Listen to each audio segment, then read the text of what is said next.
میرا نام جواد لطیف چغتائی ہے اور میں پیشے کے اعتبار سے وکیل ہوں۔ ڈاکٹر صاحب سے میرا سوال یہ ہے کہ آج کل بڑا عام رجحان ہے کہ خواتین میاں بیوی کا تعلق ختم کرنے کے لیے عدالتوں سے خلا لیتی ہیں، تو کیا احکام قرآن کی روشنی میں عورت کا عدالت کے ذریعے خلا لینا جائز ہے یا نہیں؟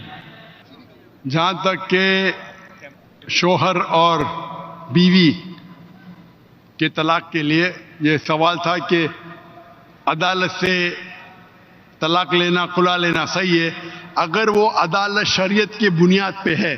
شریعت میں بھی عدالت ہے، شریعہ کورٹ، ملیشیا میں شریعہ کورٹ ہے۔ اگر خلا لیا گیا شریعتاً قرآن اور حدیث کی روشنی میں شریعہ کو فالو کی تو صحیح ہے، اگر شریعہ کو فالو نہیں کی تو غلط ہے۔ تو شریعہ کورٹ جیسی چیز ہوتی ہے جو کئی مسلمان ممالک میں ہے، مثال کے طور کے اوپر ملیشیا میں ہے، تو اگر شریعہ کورٹ سے خلا لیا ہے تو بالکل صحیح ہے، یا شریعتاً قرآن اور حدیث کی روشنی پہ عمل کیا ہے تو صحیح ہے، ورنہ صحیح نہیں۔